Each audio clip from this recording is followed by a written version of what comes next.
Lord's doing, and it is marvelous in our sight. That actually is not a cliche. It is actually a word from the Bible.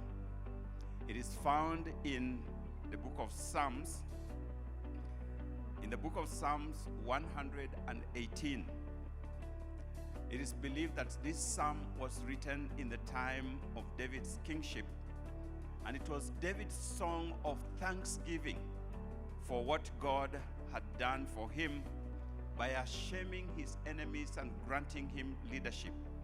And so David, at the opening of this psalm, recognizes and calls upon the multitudes like we have called today to celebrate with him what God has done. And he says, "Give thanks to the Lord, for he is good.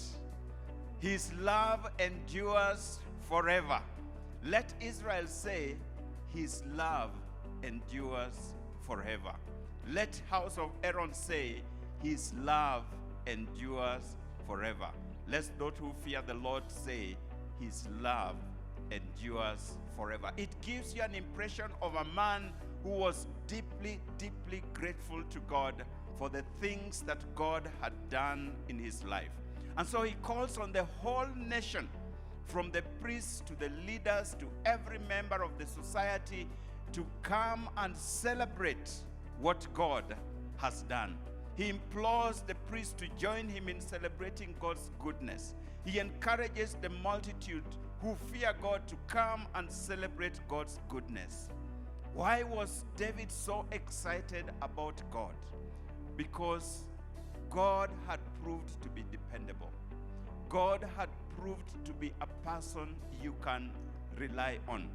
Therefore, David declares boldly, "It is better to take refuge in the Lord than to trust in man." In verse number 8, it is better to take refuge in the Lord than to trust in princes.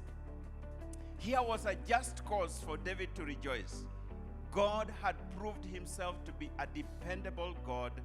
David had seen how fickle human relationships can be, but God remains faithful. But he had also seen God as a deliverer. David recognized that God is a great deliverer. Even as he gave thanks and rejoiced in God's presence, it was not lost on him that it was God who had rescued him from the hands of his enemies. And he says in verse 10, "All nations surrounded me, but in the name of the Lord I cut them off. They surrounded me on every side, but in the name of the Lord I cut them off. They swarmed around me like bees, but they died out as quickly as burning thorns. In the name of the Lord I cut them off." Verse 13, I was pushed back and was about to fall, but the Lord helped me. God is a deliverer.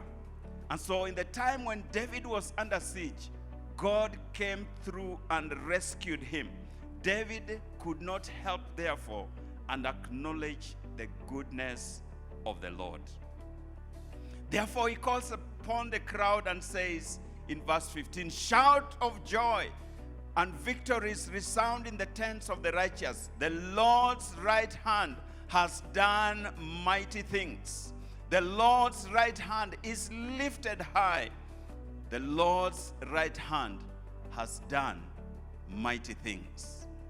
David acknowledges that God is a deliverer. But thirdly, David is celebrating the goodness of the Lord because God is a God of destiny. God is a God of destiny. David made a very powerful statement in verse 17. "I will not die, but live, and I will proclaim what the Lord has done." Hallelujah. What was David talking about here? That God must have preserved his life for a purpose. God must have rescued from him from his enemies because God had something. And so even though people were talking about David's death and plotting his death and how they could kill him and get rid of him, David pronounces boldly that I will not die, but I will live to proclaim the goodness of the Lord. Let me tell you, brothers and sisters, when your life is in the hands of God, you should not fear nobody. Is that good English? You should not fear nobody. That's only the Americans who can say a double negative. Because God is on our side, we cannot fear anybody. And so David says, this stone that the builders rejected has become the chief cornerstone, in verse number 22 of that psalm. You know, sometimes people look down upon you. Sometimes people reject you. But David says, the stone the builders rejected has become the chief cornerstone. That is the same verse that Jesus quoted in his own time.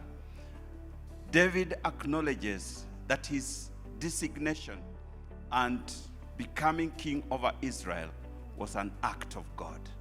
David was nowhere when Samuel came to anoint king in Jesse's house. Even his father did not consider him worthy to be appointed. But David, God sent Samuel and picked him. David therefore broke out in song in verse 23. This was the Lord's doing, and it is marvelous in our eyes. Then in verse 24, talks about this day. He says, this is the day that the Lord has made. We will rejoice and be glad in it. Hallelujah. This is the day that the Lord has made. We will rejoice and be glad in it. You can see that this psalm, every verse is a quotable verse. Hallelujah. And what a day of rejoicing this must have been for David. The stone which the builders rejected had become the chief cornerstone.